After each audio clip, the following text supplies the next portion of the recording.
And anyway, it's this Johns Hopkins psychiatrist, Dr. Fred Berlin, who works as a psychiatrist for the defense, and he's interested in sexual fetishes, and he works with people who've been charged with offenses related to paraphilia.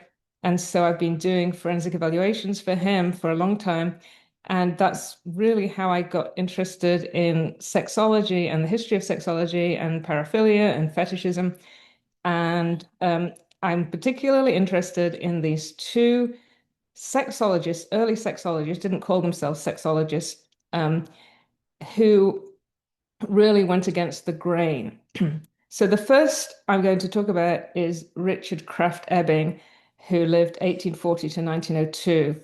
And I have some, let's see, I'm going to share my screen if that works. Does that work? Okay, good.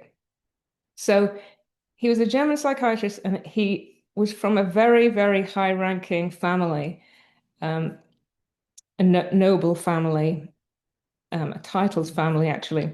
And his full name is Richard Fridolin Joseph Freiherr Kraft von Festenberg auf Fromberg, genannt von Ebing. His father was a baron. He studied medicine at the University of Heidelberg, and then he trained as a psychiatrist in Zurich. And after the end of the war, he was put in charge of the neurological follow-up treatment of wounded soldiers and those who were experiencing psychological suffering from combat. From 1864 to 1868, he worked as an assistant at the Baden-Baden Mental Hospital, and in 1872, he inaugurated his own psychiatric clinic in Strasbourg. He was also a professor of psychiatry at the University of Strasbourg and then at the University of Vienna, and also an academic, wrote many articles. And in his later years, he was often frequently consulted abroad in Italy, France, Russia, and so on. And interestingly, his grandfather was a lawyer who taught law at university, and Krafft-Ebing had a very strong interest in law as it related to psychiatry, so what we would now call forensic psychiatry. And he became a psychiatric counselor in the legal sense, and an expert witness to the courts of Austria and Germany. And I'm going to be talking about his most well-known work, Psychopathia Sexualis. And this work contains 238 case studies detailing every kind of what in his words, sexual perversion.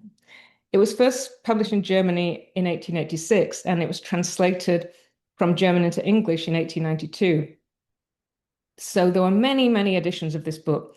The very first edition contained 45 case histories of patients, including really taboo subjects such as bestiality, fetishism, incest, masochism, masturbation, nymphomania, and sadism. And that made it the very first serious attempt to catalogue and define such deviations. And I'm going to be using the contemporary language. It went through 12 editions, and by the time the 12th edition came out in 1902, right around the time that Krafft-Ebing died, he had 238 case histories, and the book was 617 pages. And you can actually get this book. There's a, I don't know if you might have to go on eBay, but it's by Bloat Editions. There's a more recent edition that came out in the 1990s. It was intended as a medico-forensic study, a compilation of case studies of what was called perverts. So how did he find these deviants? Well, individual patients sought him out, and later some of those who had read earlier editions of the book and identified with some of the patients got in touch with him. He also found items from newspapers, medical journals, legal cases he was involved in, and so on. But most of these cases were first-hand. So I'll just stop the slides for a bit. It was not meant to be a book for lay readers. It was for medical and legal professionals. And he actually presented the case history's most sordid details in Latin in order to exclude the lay reader. So in the introduction to the first edition, he says, the object of this treatise is merely to record the various psychopathological manifestations of sexual life in man and reduced them to their lawful conditions. And he said the book was aimed at men engaged in the serious study in the domains of natural philosophy and medical jurisprudence. But the book was very widely picked up by the public. And one historian says, laymen saw for the first time a world some had hardly dreamed existed. This fat volume in German and Latin, impeccably medical, contained cases of lust murder, sexual cannibalism, and necrophilia. Many of the people who indulged in these practices were gentlemen and ladies with respectable families and respectable public lives, but behind their social facade lay a cesspool of secret perversions and madness.